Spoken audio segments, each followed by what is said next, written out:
Thank you. Unfortunately, we have been here, FAA organized this protest march, which was a beautiful march, etc. But the works have started. Unfortunately, I get the impression that some other NGOs have been more or less placated because they have been promised that a number of trees will be spared. Because the original excuse for eradicating over 200 trees was we need to have a bike lane, which is 2.5 meters wide. When in Malta they are just 0.5 meter wide, and you bang your elbow against the wall. But miracle of miracles, here in Marsalforn, they wanted to have a 2.5 meter wide bicycle lane. So I get the impression that, for example, Din Artelua are more or less, saying we were successful because instead of the 200, we are going to get 120 only eradicated.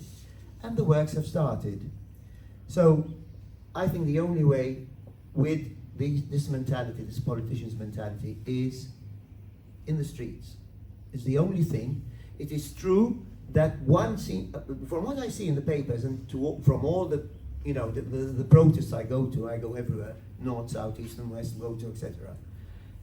Unfortunately, the south seems to be much more successful when the people in Marsa Shlop, in Marsa Scala for the harbour, in Birzebuja for the tuna smells, in Abba for the tarmac plant, in Nigret, in Zurri, go out and protest, the government backtracks, at least before elections. Then they will come back.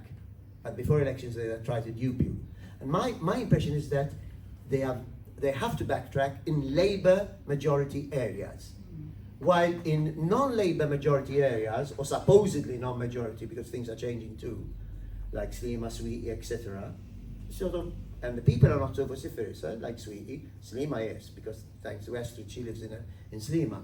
But if not, 1 minute, okay. So I think that we have to be out in the streets. It's the only way. The second thing is ensure that EU funds go in the right place. I just give one example. 1996, the Gonzi government wanted to have a golf course in what is today Maestral Park. Okay, can you imagine a golf course, the most water-consuming thing, anti-Mediterranean. Well, I got over from the European Parliament, the chairman of the Transport Committee, and we brought up a little argument which said, sorry, during the past 2 years, the EU has funded Malta in Maestral Park, the farmers, to rebuild the Haita Sayi rubble walls. And we gave you 120,000. You cannot build a golf course because we want our money back. So we have to, yes, use our blackmail power if we are in the European Union. You might call me a traitor as much as you want. I'll try and block your money if I can. Thank you very much.